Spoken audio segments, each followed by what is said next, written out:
Hey guys, it's Mike with Faithful Farm. Today is April 25th. It's around 7 o'clock. It's getting late, so I wanted to make a quick video on how to plant your potatoes. Two things: you can plant store-bought potatoes. The only thing with those, the only issue is that usually they spray those potatoes with a sprout inhibitor.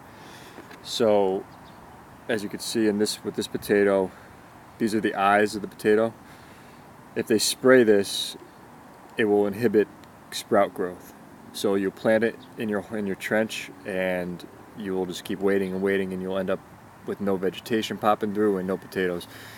I've done that my first year gardening, and I had probably around like a 50% success rate. 50% came through, 50% didn't. After the ones that came through popped through the surface, like a month after, I was still waiting for the other ones, and I dug them up and they were still just like this. They weren't, with not even the little sprouts you could see on these right now. So I don't recommend that. You can do it if it's your first time. You get more potatoes obviously, and then you can just cook with the ones you don't plant. But I buy certified seed potatoes. These are harvested and stored properly for the next year to sell for planting purposes only. I get mine from a farm up in Maine, Wood Prairie Family Farm. I've been going to them for a few years, and every year I have good success and a good harvest. And when you buy certified seed potatoes, they're usually disease resistant, so it's one less thing to worry about. So to start planting, first off, you can see here I dug my trench. It's about 6 to 7 inches deep. This is a 10-foot bed, 10-inch bed, I mean. So you want to go pretty deep. You can go a little shallower, but I'll explain why you should just go deeper when you're planting to save some time in the future. You do want to put some fertilizer down. First, the mix that I have in here is some compost that I got from work and some loam, and then I also mix in some peat moss because potatoes like acidic soils, so the peat moss will bring it down to a lower acidity for the potatoes that they like, and it helps retain moisture. I use Garden Tone from Espoma. It's an all-purpose organic fertilizer. You could use whatever you want. This is a 3-4-4. It's 3% nitrogen, 4% phosphorus, and 4% potassium. You want nice phosphorus for your for any root crop really, to help the tubers grow, or carrots, whatever you are growing for the future. So I lost my measuring cup, but I usually do 3 tablespoons at the bottom of the trench. So I'll kind of measure it out. I got a handful here. You just want to sprinkle it down on the bottom of it. You never want to just plant the potato directly on top of the fertilizer. You want to mix it in, and also you want to loosen up any soil that is below the potato. So just take your trowel.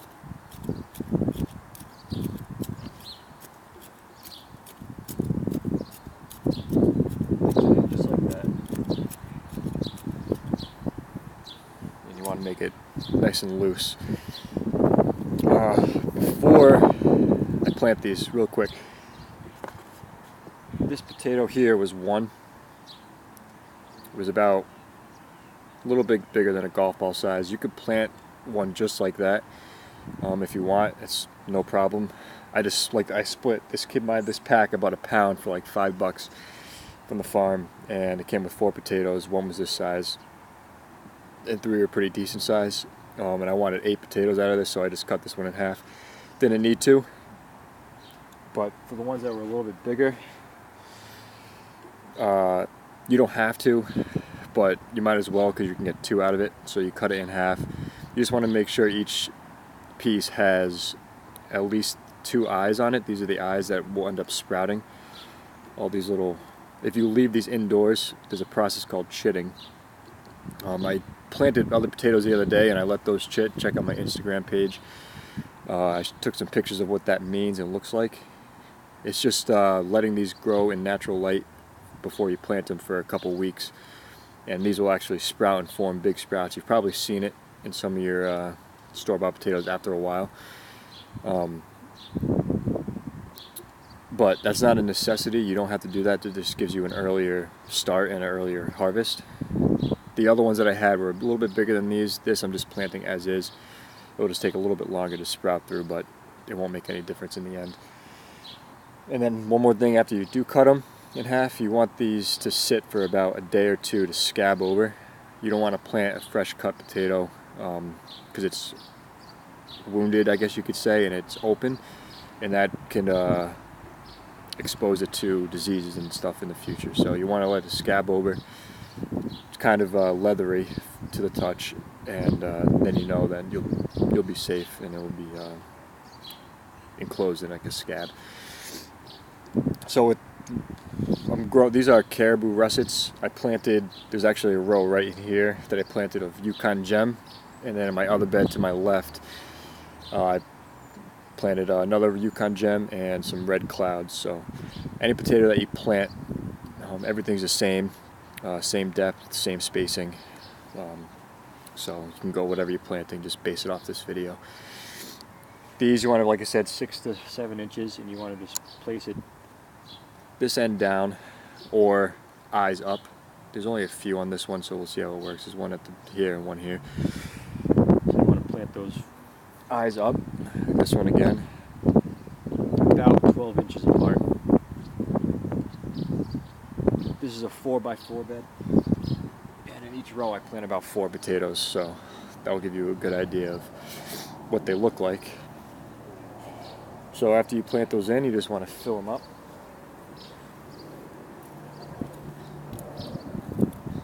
Cover them up.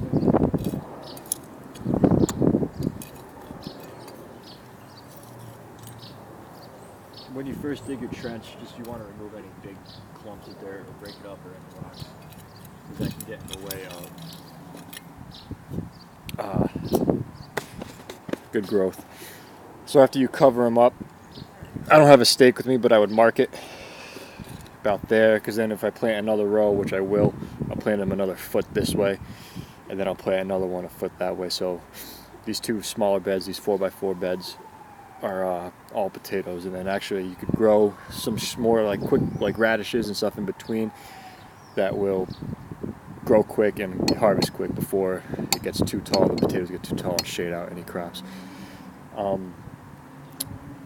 One reason why I planted so deep, 6 to 7 inches, is because there's a process later on called hilling. As your potatoes grow, you're going to want to hill, just meaning that you want to hill up the soil around the potatoes for the purpose of shading out any tubers that are growing closer to the surface. If you notice, if you buy a bag of chips, or if you have a potato that you just bought from the store, if it's green, that is exposure to the sun. The sun came through the soil. If they were too shallow to the surface, the sun broke through the soil and was just directly hitting the potato, and it causes the green effect, which is called solanine. I'm not exactly sure the process of it, but it can be toxic in large doses. I'm sure we all have eaten a green potato chip, but too much of it is not good. So when you hill it, you're protecting, you're enhancing more tuber growth, one, and you're also protecting any closer tubers that are growing to the surface. So if you planted it like 2 inches, 3 inches deep, you're going to get quicker growth out of the soil. You're going to see it faster, but then you're just going to have to hill it more often. So when you plant deeper in the beginning, it's going to have that 6 to 7 inch growth already underneath the surface, underneath the soil, meaning that you probably would only have to hill it once after it breaks the surface. And you hill usually when it's about 8 to 12 inches. The vegetation is 8 to 12 inches higher than the surface in the growth. So I think I covered everything. So again, 2 to 7 inches deep, depending on what you want to do, depending on how deep your bed is. This is a 4x4 by 10. When I get everything kind of planted and set up, I'm going to take you on a tour of our garden, and we'll go from there. So while I have it, I have a bunch of my plants out acclimating now, so I'll just take you a quick tour of everything. Just quick, I started a high row cover there. I got to replace it. Kind of ripped, but these are my beds. I'm going to put another one back in this corner back here. Eventually I'm going to put up a 6-foot fence around this perimeter to kind of block everything out. Helps keep rabbits and stuff out. But we're getting into this. I transplanted some lettuce and some basil in here. There's a basil plant back there, but I'm not sure how they're going to do because rabbits and stuff have been getting in here. So I might have to redo that. But here is everything that's acclimating. I'm going to bring these in a minute, but just an update on the growth. Transplanted, this is chamomile. Planted, I overseeded this. I forget back when, but there's 5 plants in there that will all grow nicely together. This is a lavender plant, transplanted. These are a bunch of peppers that I will end up transplanting in a little bit once I get stuff into the garden and I have more space indoors. It's a little chilly right now, so nothing's really going out yet. We got some more basil in the back, some more peppers that I did transplant already. These are 2-inch containers. I'm trying something else. I'm trying something new this year. I'm gonna, not every pepper, but I'm planting too close to each other because I've watched videos and I read up on it where they do perfectly fine next to each other. They don't compete, and you actually get double harvest. So this, I don't know what this is about. It's getting like a white leaf. That could be from the cold. So I'm going to bring these back in. These are some more lavender plants. All my onions. Some basil. It's not doing too well. I think these were out too early. I was acclimating them too early when the cold. They kind of like the warmer weather. Thyme is blowing out of the pots, really looking really good, and the tomatoes are getting a really nice size. These are all tomato plants. This is these are all in here are all cherry tomatoes, and these ones up here are Roma tomatoes. So yeah, I'm going to bring those in now, put them back under my grow station. So here's again a tour. These will be getting filled up very soon with the warmer weather coming. I got to plant another row of potatoes, but that's growing your potatoes. It's pretty easy. They're really low maintenance. You just keep watering them. That's another thing, after you plant them, make sure you water them. I'm getting rain tonight and tomorrow, so I'm going to wait. The soils are kind of moist already. I like to mulch my beds too. Like this is my other bed that I planted potatoes in. Cedar, shredded cedar mulch. I don't like to use dye because that leaches into your beds, but that helps retain moisture. So again, 12-foot spacings with your potatoes, any kind, 12 to 15 inches, 2 to 7 inches deep, depending on what you want to do. And when the season goes on and we start getting growth, I'll take you on more tours and show you how to hill, and we'll go from there. So I hope you like this video. Please comment below, ask any questions you have or any tips that you have for me. Greatly appreciated. Please subscribe, and as always, have a great night and God bless.